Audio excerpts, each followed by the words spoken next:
Many years ago, my son met a boy named Adam, who was a 13-year-old student at a residential school for children and teens with some emotional and behavioral challenges.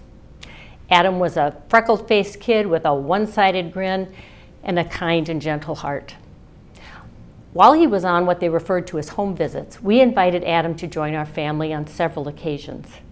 On the first one, he rode the bus to our home, and we spent a great day doing family fun things around town, and then we had dinner together. When it came time to call it a night, Adam said he was going to take the bus home. Now, I had learned that Adam lived downtown, and being a mother, I didn't think it was particularly safe for a 13-year-old boy to ride the bus alone into the city at that time of night. So I prodded him to let me give him a ride.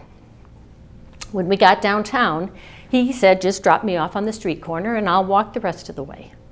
I thought he was just going to an apartment nearby, and so I pulled over and he got out.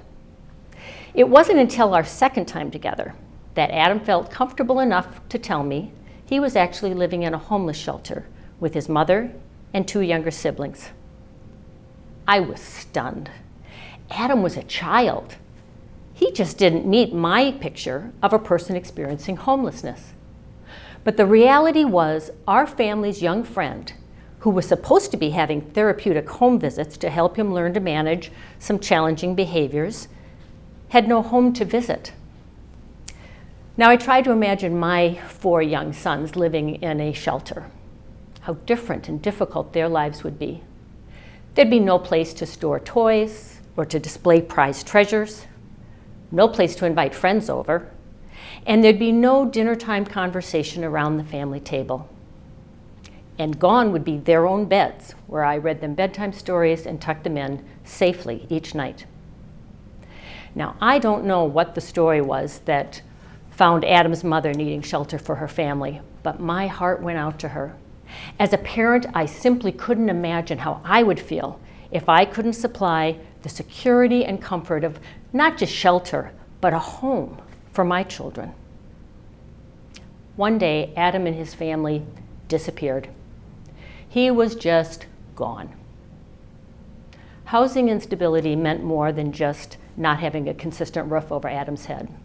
It meant complete upheaval and insecurity in his life. It meant inconsistent educational progress. It meant erratic emotional development, which did cause some problematic behaviors. And it meant the pain of lost friendships. Now, I wish I could say that Adam's story was unique, but it's not. 32% of the people experiencing homelessness in our community are actually children ages 17 and younger who are with their parents. Another 15% are youth, age 24 and younger, who are alone on the streets. Homelessness for young people, whether with their parents or alone, threatens their development in every area of life, thereby increasing their odds of future homelessness. And we know that episodes of homelessness compound until life on the streets can become a chronic condition. GreaterTwin Cities United Way works tirelessly to break that cycle.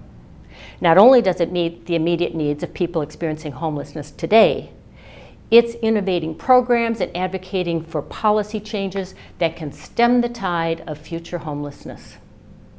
Homelessness is just one of the many challenges that's being tackled by the GreaterTwin Cities United Way.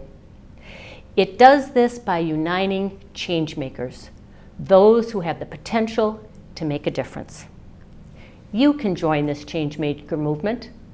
There are lots of ways that you can make a difference, including donating money as an investment in our shared community, or volunteering your time, or using your passions and your influence to advocate for change. Together, we can transform our GreaterTwin Cities United Way into a community where all people thrive, regardless of income, race, or place. With your support, a child like Adam and his family may be able to find a place that they can call home. On their behalf, I thank you for being a change maker.